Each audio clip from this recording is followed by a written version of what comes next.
The other day, my family and I went out to Harts Point, which is a little piece of land in the middle of Shelburne Harbor. And while we were there, this big mama porcupine sauntered across the trail. And then right behind her, this little tiny porcupine came with her. And then the little tiny one turned and he came right over to us. And he sniffed around a little bit and we took pictures of him, and then he sauntered back to be with his mother. Sometimes I think maybe we've forgotten that God is wild. Good morning, everybody. My name is Ed Trevors. I'm an Anglican priest in the Diocese of Nova Scotia and Prince Edward Island.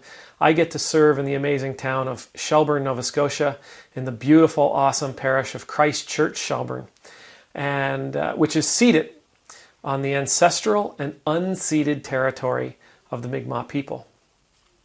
And today I want to talk about that idea that God isn't tame. C.S. Lewis, I believe it was in The Lion, the Witch, and the Wardrobe, in a conversation between two of the characters, he describes Aslan. Aslan's the lion who C.S. Lewis uses as the Christ character. And as they're talking about Aslan, one of the children says, is he tame? He says, oh no. Aslan's a wild lion. He's not tame. But I'm afraid sometimes that that's how we've come to see God. That we've come to see God as tame. That we've come to see God as civil as we might consider civility to exist. Filled with a nice Victorian etiquette. That when God drinks tea, he extends his pinky. Now these are nice. They're charming. They're charming images of God.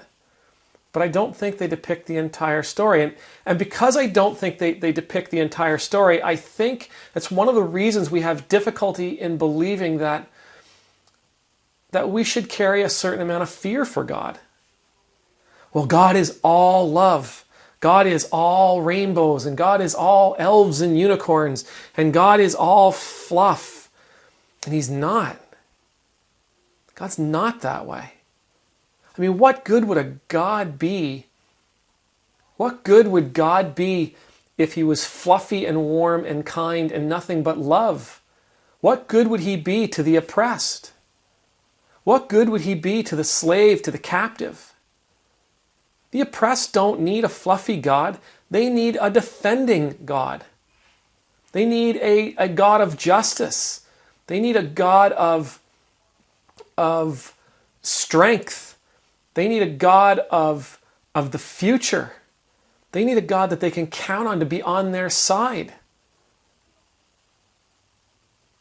I think God is much less like Kumbaya and much more like Metallica. He's raw. He's unchecked. There is no box that encapsulates him.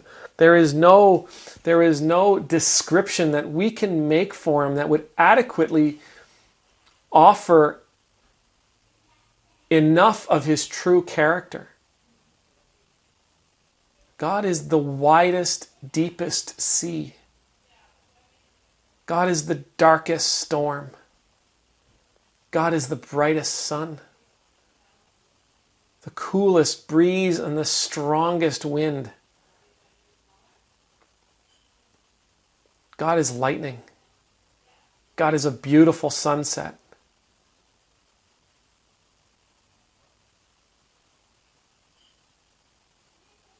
The Bible's filled with moments where God comes alive, where God's power is expressed. You think about God moving through the Red Sea. You think about Jesus turning over the table in the temple. You think about the rock at the tomb. You think about the curtain at the temple being torn in half when Jesus died.